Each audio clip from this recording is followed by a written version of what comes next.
Avery, whose show is this?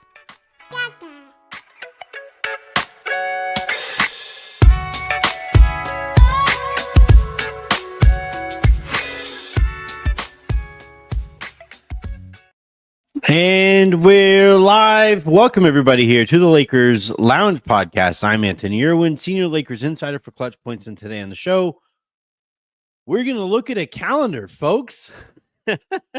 Get excited. Schedule's out. I am actually a little pumped. We're going to talk a little bit about that, too. So we're going to talk about the way that the schedule breaks for the Lakers, some of the pros, the cons.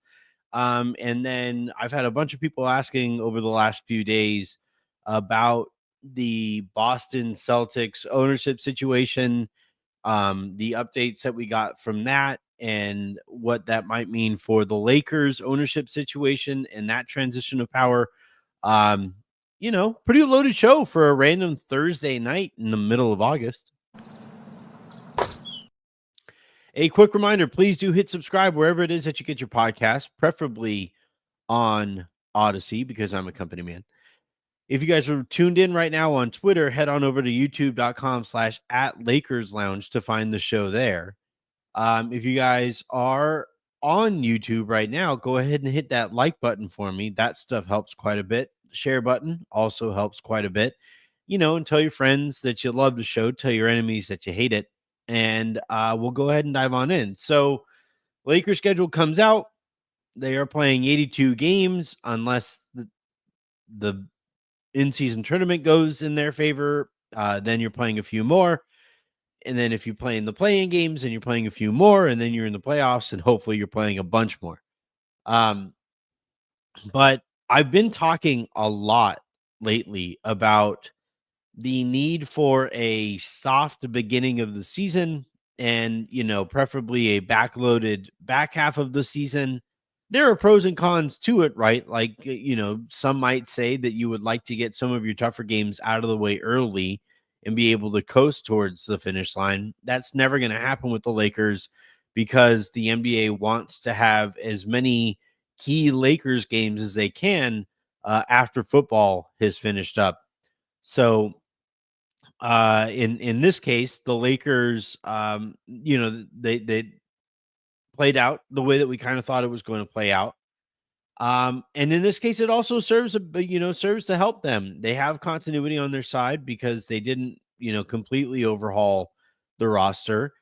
They open up their first 10 games here. You go at home against Golden State in your opener, at home against Minnesota 3 days later, that's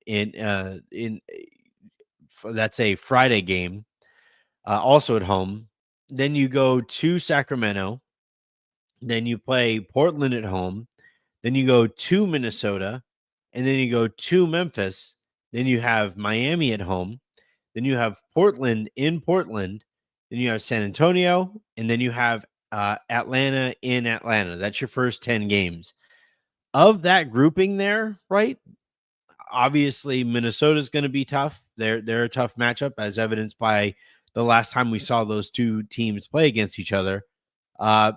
Golden State, we don't really know what they're going to look like if Jonathan Kuminga is going to be signed by opening night. Based on how this offseason has kind of gone for them, I don't think Kuminga is going to be thrilled either way to be in Golden State after all of this. And they'll have some moving parts that they have to get figured out in short order. So Golden State at home feels like, I think the Lakers opened up as a 3.5 point favorite in that game. I think that's probably moved a little further towards the Lakers side of that one. Minnesota's tough. Sacramento should be a win. Portland should be a win. Again, Minnesota is tough. Memphis should probably be a win. Miami should be a win. Portland should be a win. San Antonio should be a win. And then Atlanta could go either way. You're at Atlanta. It's a weird place to play because you usually have a very Laker friendly crowd there, but they actually had a pretty good off season here, and their fans might actually be pretty excited about that and might not sell all their tickets. But still, I count 7 wins. And if you go to open up the season 7-3, that gives you a little bit of leeway there, gives you some momentum. The schedule doesn't really get kind of ugly until January. Your next 10 games after the first 10, you have Charlotte. At OKC is tough, obviously. At New Orleans should be a win. At Milwaukee, tough-ish game, I would say. You have back-to-back games against Utah 5 days apart, which is kind of a weird schedule quirk there. So the Lakers will get kind of a bye week, which will be nice early on in the season, where you kind of get your feet wet, you warm up and stuff like that, and then you get to kind of relax and recuperate, and then dive right back in. Then you have in-season tournament games, both at home against the Clippers and Mavericks. Then you have New Orleans and Phoenix and Toronto and Boston and Philly. All of those should be wins. And that takes you through. Well, that took you well beyond the first, your games 11 through 20.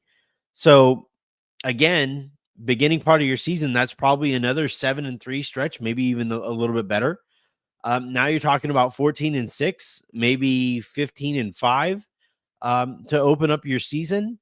And that's when you get into, you're almost to January there. You're in mid-December. That's when trade rumors start really swirling.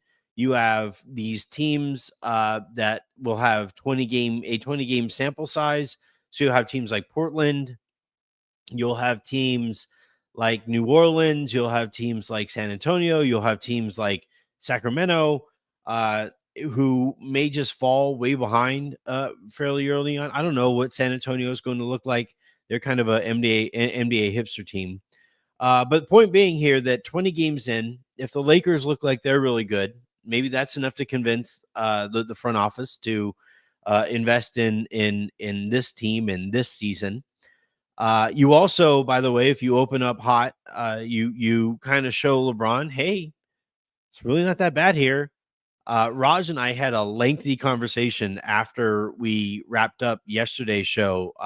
We basically had we probably could have recorded 2 podcasts, but the second half of it was talking about LeBron and that situation. And I'll have a whole episode probably to break down that a little bit later when we start doing player previews. But point being, one of the things that I think the Lakers are kind of tasked with this year, if they care, is if they care about LeBron finishing his career as a Laker, one of the things that they can really do is like, hey, yeah, you can go to Cleveland, you can go to Dallas, I guess, you could go to New York, I guess, but you aren't going to have a clearly better opportunity to win a championship than you would here. Especially if the notion is taking a buyout and signing on the minimum in Cleveland. Well, if you were signed on the minimum in LA, then the Lakers would have a way better opportunity in front of them too. So, and one of the things is we know how focused the Lakers are on, the pursuit of Giannis. And I've told you guys there's going to be, it's going to dominate the headlines and rumor cycle all year this year is the Lakers' pursuit of Giannis Antetokounmpo. And if the Lakers start hot, maybe Miles Turner wasn't enough to kind of make up for some of the other issues on that team in Milwaukee. Maybe he looks across the way and says, what's going on over there? And now all of a sudden your sales pitch to LeBron is, hey, you can retire here and you might be able to retire with Luka and Giannis on your team. What do you think about that? And you kind of, head down that path. So I would probably say that, in terms of, the schedule came out and I immediately looked at the first 20 games and I was very not surprised, but I was very okay with the way that the schedule broke down first 20. Whoops, I forgot to update the side panels here and the wow, just an outright stellar beginning to the show here. Whole first segment recorded with the wrong rundown and with the wrong overlay, just great work by producer Anthony over here. Gosh, that guy's fired. All right. So the other thing I wanted to talk about before we dive a little deeper into the schedule was how I don't know if you guys let me know in the chat if I'm alone on this one. But schedule comes out and this comes on the heels of the conversation that I had with Raj yesterday about the lineups that I'm looking forward to seeing. And I was like, damn, man, it's mid-August and I can't wait to watch this team play. Like I was actually kind of pumped to get to get the schedule in not my hands because it's not, I guess I could have printed it out. I have a printer back here. I guess I could have printed it out and had the schedule in my hands. As and as you guys will kind of find out, and as you may have found out over the course of the summer to this point, I'm one of the more oddly optimistic people about this team, which is kind of foreboding in its own right because of how things have tended to go when I have been optimistic in the past. But yeah, I got the schedule and I saw the first 20 games, and I'm already thinking about lineups that the Lakers could be playing, and I'm like, damn, they got me. These mother bleepers got me. I'm excited for next season already. Now, waiting the month and a half to get there is going to kind of suck. Fortunately, we have Eurobasket to kind of help us through some of it. But I'm thinking like, wow, look at that. Huh. I'm excited. I want to know like how you guys feel about the notion of optimism about this team, excitement, intrigue, all of those things. Yeah, there are ways that this could potentially go wrong, and very wrong.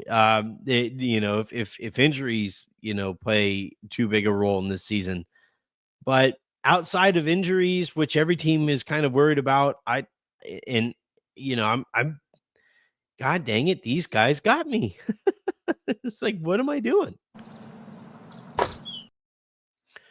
All right, so if a schedule is soft in the beginning, that means you're going to be hitting a tough stretch. And basically coming after Christmas or so, or heading into Christmas. So games 21 or game 21 is at Toronto, then you go at Boston, at Philly. We'll see how Philly looks this year and how Embiid looks this year, but those are probably 3 wins, should be 3 wins. It's tough to win on the road, and Boston is on the second night of a back-to-back, so we'll see what that finally looks like. But then you have you have the knockout stage from the in-season tournament. We got to see who the Lakers matchups could potentially be there. On the other side of that, you have at Utah, which should be a win. They're going to tank this year. At the Clippers, which is going to be kind of tough. At Phoenix, they aren't tanking on purpose, but they are essentially tanking. So that should probably be a win. Then you got Houston. Tough game there. That's on ABC on Christmas. And then you have Sacramento to round out the third 10-game segment of the season. And again, Toronto win, Boston win, Philly second night of a Toronto win, Boston, I would say coin flip because it's the second night of a back-to-back and because it's Boston. And Philly should be a win. Utah's a win. Phoenix is a win. Sacramento's a win. So I would say kind of at worst, you're looking at 5-5 there. And you just kind of tread water. Now is where things get a little sticky, right? So on the 30th, your 31st game of the season is against Detroit at home. They're going to be good this year. Memphis twice in a row, both games at home, but Memphis feels like they're at least going to try to, they're trying to turn things around. We'll see if they're able to, but I think the Lakers are a better team. At New Orleans, I think they're going to have another year from hell. At San Antonio is always a tough place to play, and that roster makes a bunch of sense, a little bit more sense. So we'll see what that kind of looks like. But still, I would probably say that should probably be a win. Milwaukee at home, I'll see a win. At Sacramento should be a win. Atlanta at home, 50-50, but probably should be a win. Charlotte's a win. Portland is a win. Portland is your 40th game of the season. And that's another, like, we haven't seen an oh my god stretch yet, and we are now halfway through the season at your 40th and 41st games here. And at that point, if you get to game number 41 and you're at 22 wins, 23 wins or so, or higher, obviously, your season looks pretty good, and now you really head into, now you're in January already, by the time you get to your 40th game. And if you're right there within striking distance, there is no reason for the front office to not try to acquire a couple more pieces, maybe consolidate, maybe one of the things that I've talked about a little bit in the last week or so is this notion of the de facto trade, where you essentially buy out a player uh, with the notion of signing another team's buyout guy. That's something that the Lakers would be able to do. And at this point in the season, you'd be able to sign a buyout guy outright. And then, if you buy out somebody and stuff like that, then I think you might have a little bit more flexibility. But still, um, if you get to mid-January and you have 22 or more wins, now you're looking pretty good, and now you hopefully have enough reps, because that's when the schedule takes a turn. So then you go at Denver, at the Clippers, at Dallas. Those are 3 tough games in a row. At Chicago, they're going to suck, so that's going to help. At Cleveland, that's going to be a tough game. At Washington, they're going to suck. At New York is going to be kind of tough. At Brooklyn, they're going to suck. And then and that's your 50th game. So you have Toronto should be a win. Denver, probably a loss. At the Clippers, probably a loss. At Dallas, that's going to be interesting, because that is Luka's first trip back to Dallas after everybody has had an opportunity to kind of get over it. Now, Dallas is kind of trying to put a Band-Aid on a bullet wound by employing D'Angelo Russell for the first half of their season, while Kyrie Irving, they're saying, recovers from his knee surgery. It's kind of interesting, the kind of messaging from the two camps. Kyrie and his camp are kind of preaching patience. The Mavericks and the same group that we're ready to risk Luka Doncic and a calf injury, those guys are saying, no, he'll be back by New Year's. I'm not saying that, but I'm just saying, the Mavericks as an organization are a lot more optimistic than I think they should be. And D'Angelo Russell is basically their only primary creator. Their roster just doesn't make very much sense out, as a whole. There's a bunch of guys that I like, but it just doesn't make very much sense as a whole. Maybe they make a Gafford trade and they bring in another ball handler. Maybe they do something or other to kind of break up the imbalance on their roster. They're way front loaded, not nearly enough guys in the backcourt and as ball handlers and creators. But yeah, so at Dallas, I would probably say that's a 50-50 game. A lot of emotions going on there. Maybe you give the slight edge to Dallas. I would probably give it to the Lakers there. But I wouldn't hold it against anybody who would favor Dallas there. Again, Chicago sucks, so that should be a win. Now you're 2-3 for this fourth 10-game stretch of your season. Cleveland's going to be a tough one. Washington is going to be a win. Should be a win. And now, look, here's the thing too. While I do all this, there are games that I say are going to be wins, and they're going to lose the dumb ones. And then there are going to be games that I say, that's kind of tough going in, and maybe the Lakers pick up a win there. I'm just saying, on their face, I've yet to see a stretch of the schedule where I'm like, good Lord, this is just too much. But I just haven't seen it quite yet. It's very evenly parsed out so far. Um, at Washington is a win. At New York, probably I would consider a loss going in. At Brooklyn would be a win, and then Philly. Who knows with Philly? Um, but again, I would say, maybe 4-6 type of stretch here, 5-5. I would say optimistically, even better if you can go 6-4, all in all that stuff. But that's the first kind of 10-game stretch where you look at it and you go, okay, there are more losses than wins that I would probably predict going into that one. But still, I still think like if that's the toughest stretch of your schedule so far, you've had it pretty nice. Then game 51 is Golden State, then Oklahoma City, then San Antonio, then Dallas, then the Clippers. That's a tough stretch there. That's a lot to go into. And hopefully you split that. And yeah, that's 5 games. So hopefully you go 3-2, 2-3. Then you got Dallas at home. And you have and then you have Orlando and let's see, yeah, at Phoenix, at Golden State. So this is another like please go 500 type of stretch. So you could see that like the season just kind of steadily is getting tougher and tougher. So that's games 51 through 60. Now 61st game is I guess 60th game is Sacramento. Again, probably should be a win there. So you're looking at that stretch again. Let's see. So Golden State loss, Oklahoma City loss, San Antonio win, Dallas win. If you want to flip Dallas and Golden State, I'm fine with that. Clippers at home probably should be a win. Boston is a win. Orlando's going to be tough. So, 50-50 game there.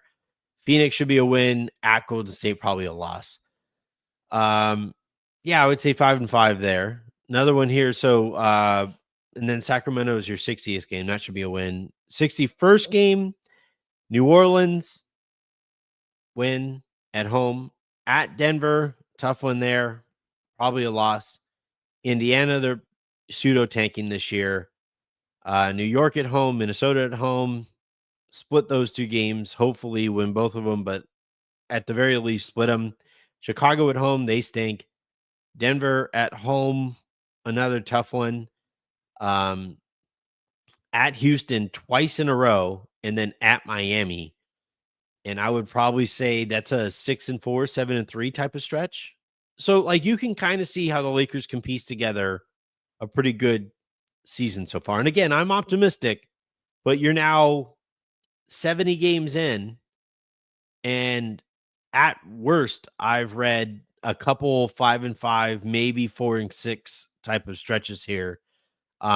If the Lakers stay relatively healthy, if Luka continues to look like he has looked in the offseason, if LeBron is bought in, all that stuff, this is a pretty solid schedule so far for the Lakers.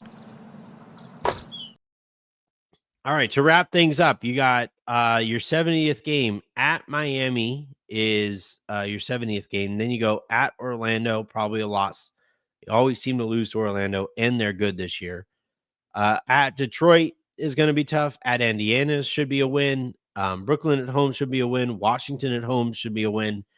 Cleveland at home, probably a loss. They're really good. At OKC, probably a loss. At Dallas, we'll see kind of thing. OKC again at home this time. Maybe hopefully you split the games against OKC. Then you go at Golden State, and these games could probably be for the division at that point. Then you wrap up with Phoenix and Utah both at home. Both should be wins. Honestly, so the schedule that I'm looking at, it has all the back-to-backs highlighted. So you have 1, 2, 3, and then you have a you have 2 back-to-backs in a row, but they're split by 3 days. So 1, 2, 3, 4, 5, 6, 7, 8, 9, 10, 11, 12, 13, 14 sets of back-to-back. Um, you do have a lengthy road trip there in the middle of January, mid to late January, and into February, where you play on the road for one. Well, I guess one of the games is back home in LA. But you have 1, 2, 3, 4, 5, 6, 7, 8, 9 games in a row on the road, broken up only by the one Clippers game in the Not That Into It Dome. And yeah, I look, there are some really tough teams that you're gonna have to beat. And in a lot of these games, like I'm looking at them and you're saying like you like what this schedule basically my grand takeaway from this schedule as it's kind of pieced together and as I just went through it game by game is you really have to take care of business when you have opportunities to take care of business. You can't get swept by Sacramento. You can't lose, 3 or 4 to San Antonio. I guess you're only playing San Antonio 3 times, but you can't lose 3 or 4 to like Portland or something dumb like that. Like the Lakers schedule is going to be tough. And now they are kind of wired because it's a LeBron team to lose the dumb games. And in that regard, that's why they're probably going to be closer to 50 wins than we would maybe like for them to be. Ideally, right? You would like to have them a little bit higher on that win total. But overall, you take care of your business against the Brooklyns, against the Washingtons, against um, the Chicago's and the Indianas this season. And I think overall, if you can take care of business against a team that you need to take care of business against, there is no like crippling stretch of the season. There's some tough stretches, don't get me wrong, because they're in the Western Conference, but there isn't any like tough stretches where I would say, good God, what like just survive. I think you can go into basically any stretch in this season and feel fairly confident that the Lakers should be able to keep their heads above water, injuries notwithstanding, any other nonsense notwithstanding. All right, let's go into some of your guys' thoughts. BDA Pink, the Lakers destroyed all the good teams last season, but had some really bad losses versus the crappy teams. Yeah, I think that was more of a product of being a LeBron team. It's going to be really interesting to see this year how much this is a LeBron team versus a Luka team, just in terms of its culture. We know that the Lakers as an organization, they're the sun in the middle of that solar system is Luka Doncic. We know how they've operated to this point so far this offseason. But um, still, locker rooms are different from organizations. And now, like, Luka also is capable of kind of meandering around against bad teams. He'll get a little bit too infatuated with yelling at opposing crowds, as we saw in OKC, or he'll get a little too focused on the refereeing, especially against some of those lesser opponents. Hopefully with his growth physically, we also see some kind of emotional and mental growth there too. But at the end of the day, I think I don't think this is a go for it regular season team. You need insane depth to be able to just say, fuck it, we're going infinite turbo mode all the way through 82. The way that you see OKC do, or the way that you saw Cleveland do it last year. The Lakers don't have that kind of depth to be able to do that. But I kind of look at it as actually it's kind of a good stand-in for the style of play that I see the Lakers having this year, where it's like run when you can, right? If you have, if you have a clump of games against lesser opponents, rip off 5, 6, 7, 8 wins whenever you can. But then also kind of bear down and, hold your own in those tougher spots. And then, when you really, really need to pick up a win, execute the way that you need to execute and take care of business that way too. So and I do think, like, as much as like some of these stretches where, in early February where you go Golden State, OKC, San Antonio, Dallas, Clippers, Boston, Orlando, like that's a tough stretch. Now all those games would be at home, but that's also coming on the back of playing against Brooklyn, Philly, or no. Yeah, that's coming right after you play Chicago, Cleveland's tough, Washington, New York, Brooklyn, Philly. And again, I think Philly is going to be plagued by injuries again this year. Um, I just think, again, it might just be me being overly optimistic. It might be me doubling and tripling down because I've been one of the few optimistic voices out there. But I kind of feel like, this is a schedule that lends itself well to the kind of situation that the Lakers are walking into this upcoming season. Let's see, any other. All right. Yeah, I think that's good. Dookie Pie, thank you very much for the super comment here. I'm going to use that as an excuse to say this. What I will say, in terms of the sale, I know there's a lot of kind of palace intrigue, and I think, look, I actually give Lakers fans a lot of credit in this regard, where it's like, I don't really care who the owner is.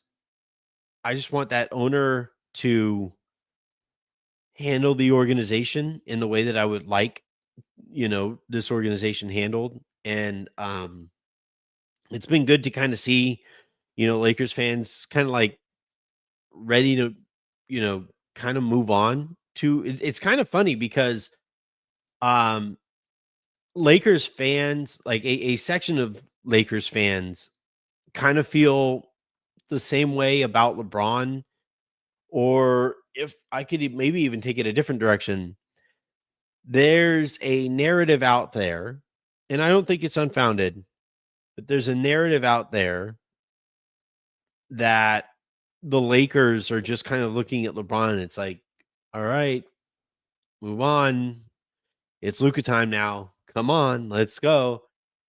And like the irony here is that that's how a lot of Lakers fans are looking at this ownership group that feels that way, potentially about LeBron, where it's like, all right, we know what's next. Let's go. Let's get to what comes next. And it's kind of funny to see that kind of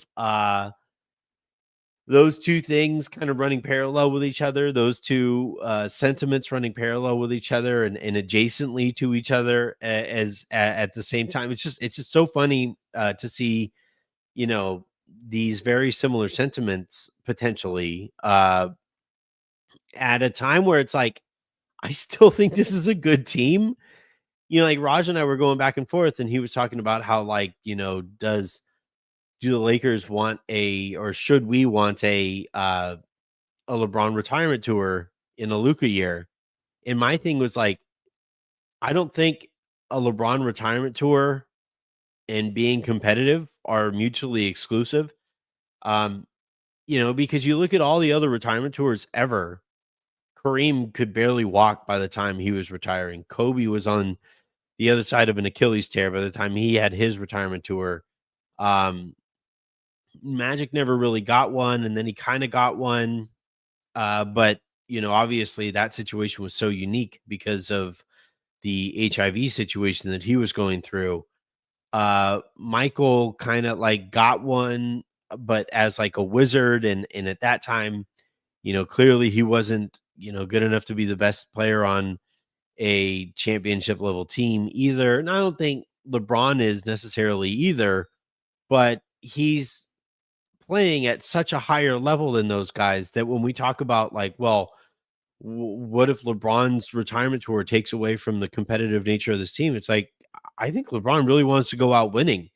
That's one of the few things that he might be able to do at this stage of his career that his kind of peers in terms of all-time stratosphere greats, they weren't able to do. LeBron might be able to go out, enjoy his retirement tour, and also get some legitimate winning done while he enjoys that retirement tour. Now it could get awkward, I guess, because everybody's going to be kind of focused on Luca and but it also I don't think LeBron is retiring after this season, so I don't even know why that would be a conversation. So it's like I just uh yeah, anyway, that was a big long dumb rant, wandering stupidity really.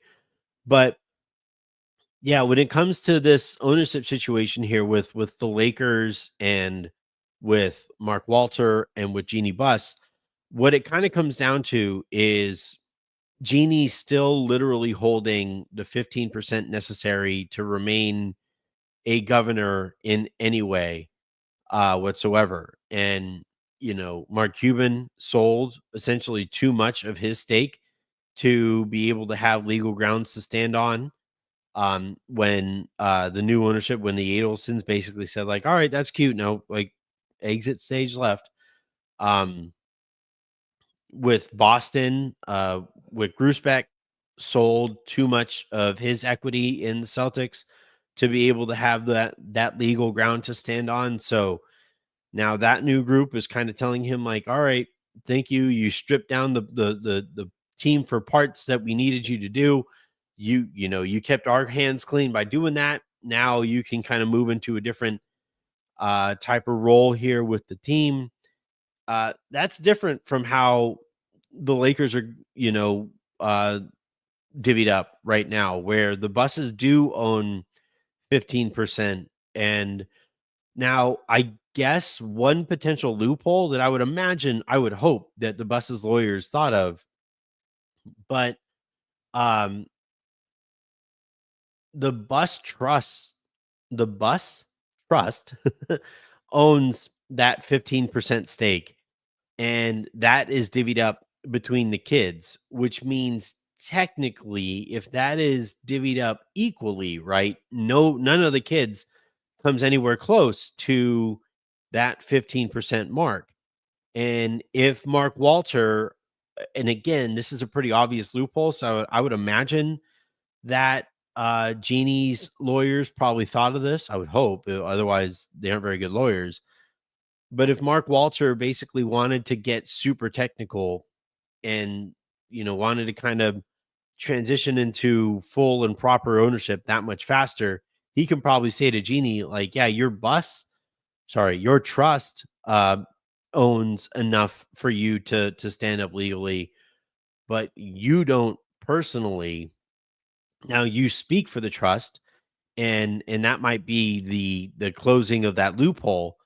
But at the end of the day, you don't own that. You don't personally own that percentage, enough of a percentage, and therefore, uh, is that enough to get a quicker transition, or the quicker transition that I think most Lakers fans would kind of like to see? So, really kind of interesting situation here. It's sports, you know, litigiousness at the nth degree, or to the nth degree.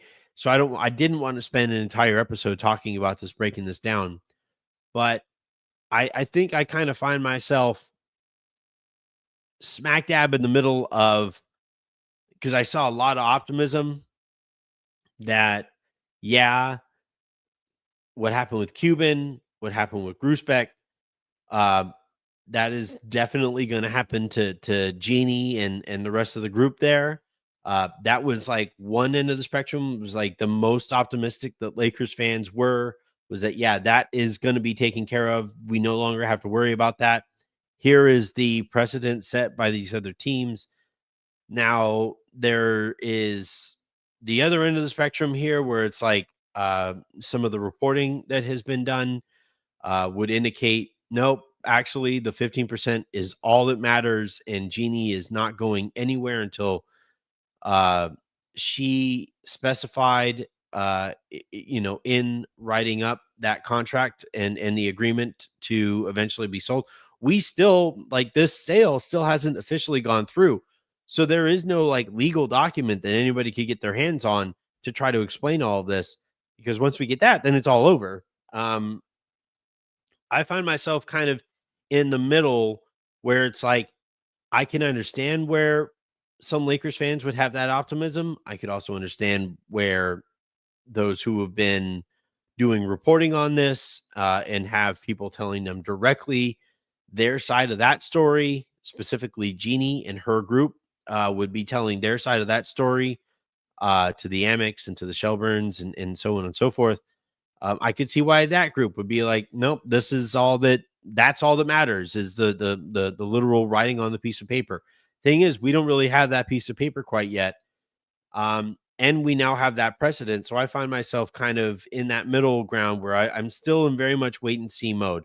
I'm not going to go so far as to say that Jeanie is definitely sticking around for the 5 to 7 years that I've heard.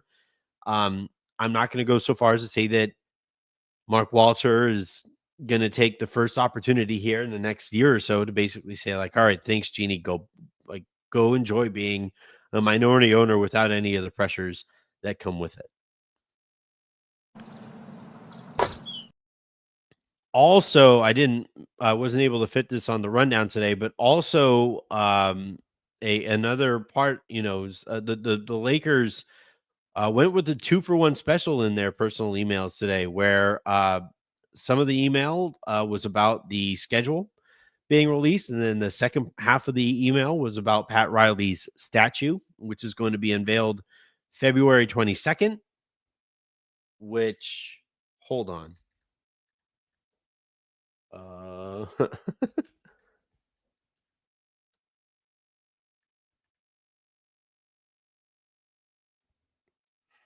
Okay. Whew.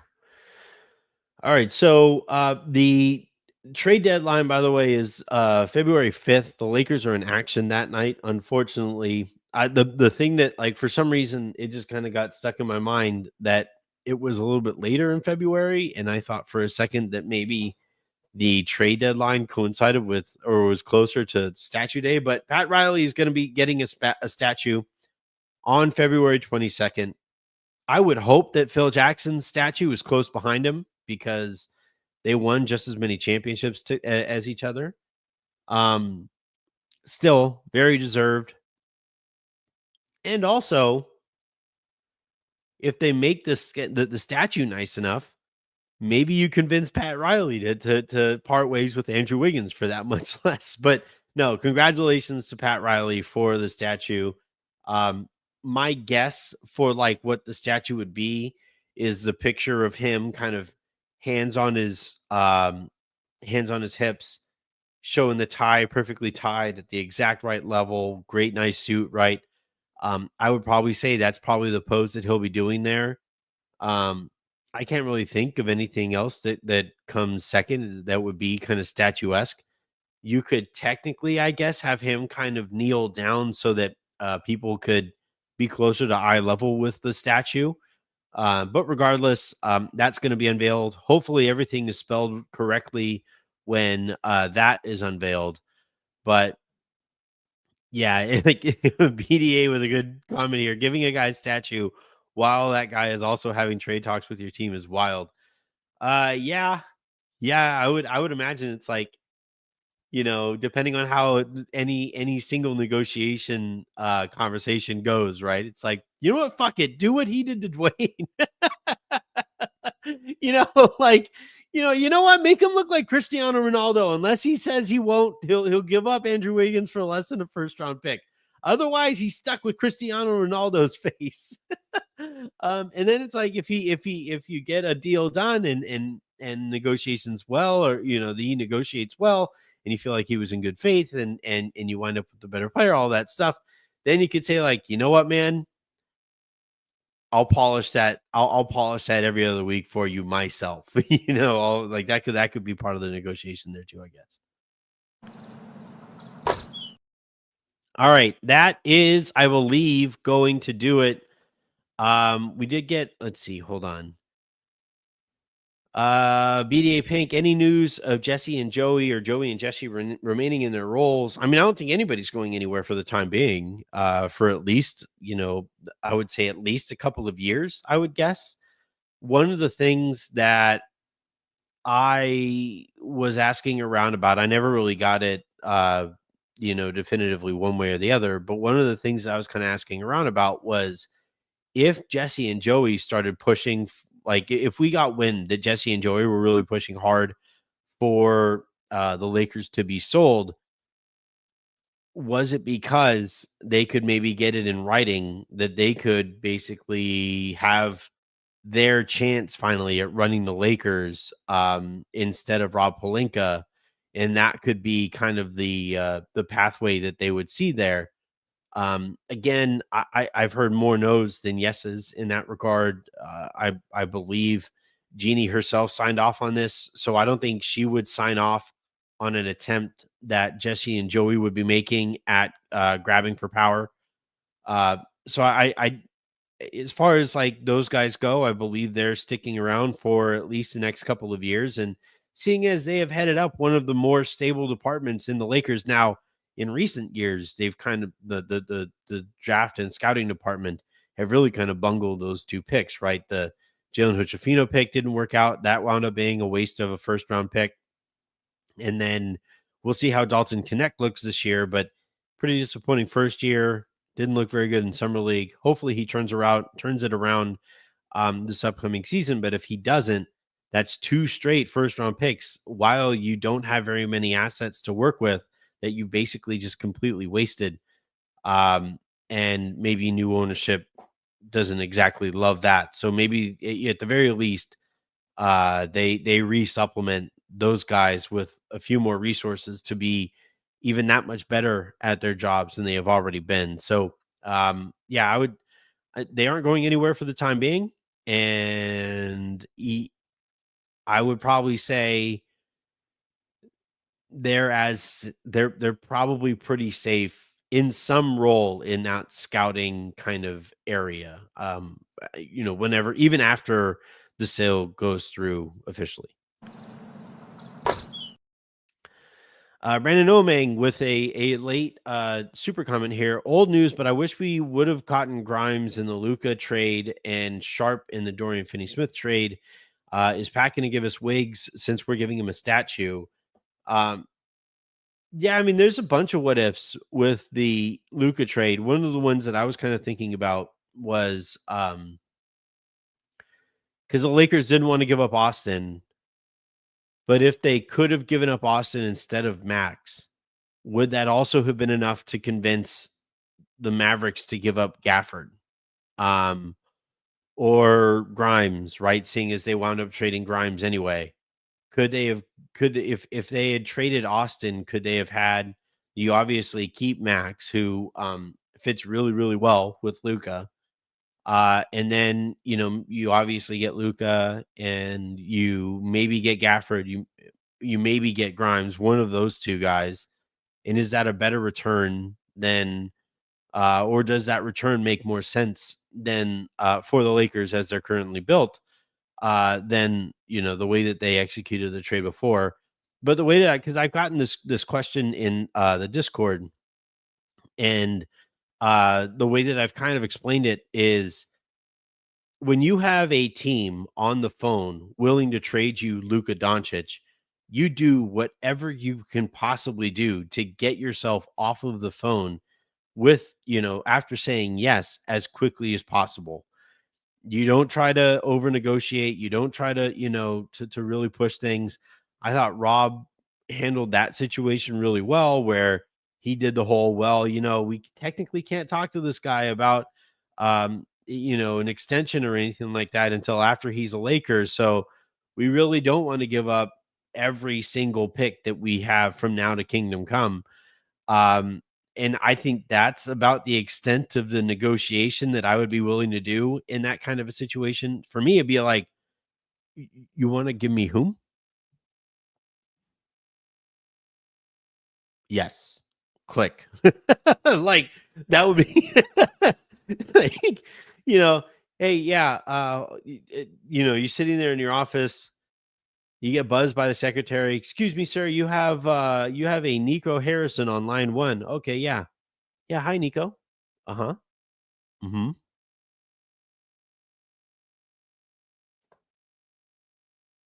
Uh-huh. Uh-huh. Uh-huh. Yes. Yeah. Uh-huh. Immediately. No, I mean, I got to talk to Jeanie, I guess. Yeah. Yeah. She's in too. All right. Bye.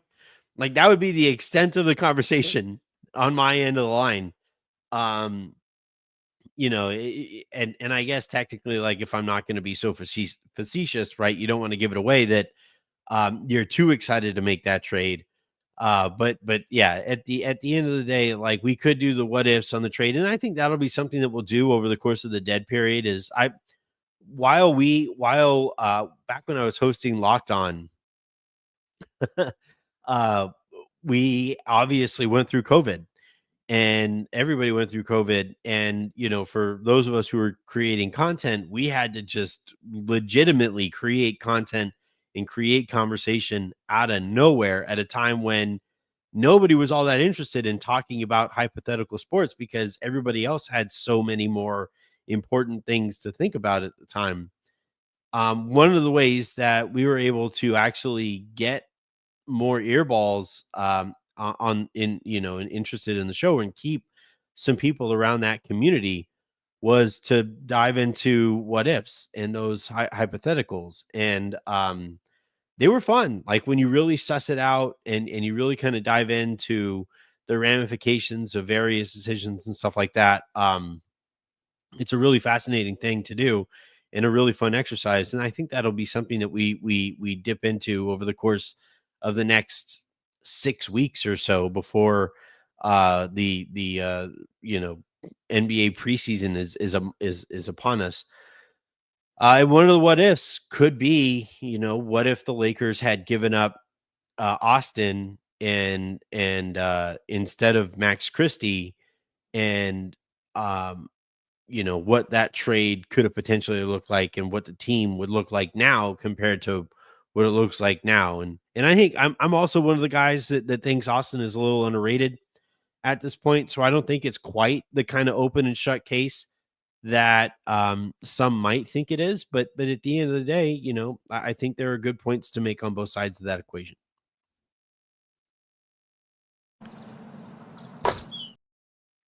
All right. That is now definitely going to do it for this episode of the Lakers Lounge podcast. Thank you, everybody, for tuning in. Quick reminder, please hit that like button. Please hit that subscribe button. Those buttons help quite a bit. Hit that share button as well if you feel so inclined. If you guys are listening to this in the morning via podcast form, please hit subscribe wherever it is that you get your podcast, preferably on Odyssey because I'm a company man. But you know what? Wherever you want to get them. People have their preferences. I'm not going to hold it against anybody for preferring one podcast app over another. So that is, I think, going to do it not only for this week's episodes or today's episode, but this week's episodes here in the Lakers Lounge. So please, everybody, have a nice, safe weekend. I will be back on Sunday to dive into the mailbag and all of that good stuff. So get your questions in the form of a 5-star review on iTunes. And yeah, until then, and until the next time you guys hear from me, I'm Anthony Irwin saying, have a great rest of your day. Make somebody else's, and I will talk to you Sunday.